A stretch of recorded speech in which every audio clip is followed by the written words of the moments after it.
General గా ఎవడైనా ఏం చేస్తాడు, ఫస్ట్ ఏమైనా ఎగ్గులు వాడిని ఎత్తుకొని పోయి ఎగ్గులు ఆగిపోయినప్పుడు సరే నువ్వు గొడవలు పడతారా ఎత్తుకోవడానికి ప్రయత్నిస్తావు, అది ఒక రీజన్.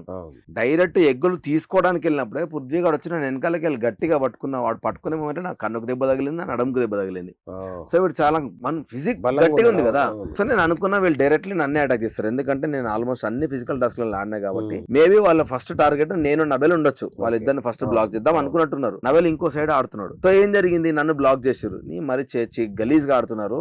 ఫస్ట్ స్టార్ట్ కాగానే సో దెబ్బలు లాగినాయి నాకు. నేను కొద్దిసేపు రెస్ట్ తీసుకున్నాను, పక్క వేగుస్తున్నాను. కూర్చున్నాక ఏమైంది అంటే నాకు నచ్చట్లేదు, ఒక ప్రాసెస్ లేదు, మరి చిల్లరగా పిచ్చోళ్ళు అన్నట్టు ఆడుతున్నారా, ఇది నాకు నచ్చట్లేదు, ఇది పెద్దగా అవుతుంది అని చెప్పి నాకు నచ్చలేదు. నేను పక్కకి వెళ్ళి కూర్చున్నా. ఇదే టైంలో నబెల్ గాడు ఏం చేసిండు, అక్కడ అందరు కొట్లాడుకుంటా ఉంటే ఇటు సైడ్ అమ్మాయిలు అందరూ ఆడుతున్నప్పుడు వాళ్ళ దగ్గర నుంచి ఎగ్స్ తీసుకునే ప్రయత్నం చేసిండు. చేసినప్పుడు నబెల్ గాడు ఆడ దాకిండు, మాకు ఇడ దాకిండు, ఇట్లా తగులుతున్నాడు అట్లా తగులుతున్నాడు వాడిని అన్నారు. సో అన్నప్పుడు ఏంటంటే ఇట్స్ వెరీ రిస్కీ అన్న, అమ్మాయిలతో అట్లాంటి గేమ్ ఆడుతున్నప్పుడు తక్కువ ఒక పదం వదిలేసారు అనుకో, దాన్ని ఏం చేయలేము మనం, వెనక్కి కూడా తీసుకోలేము.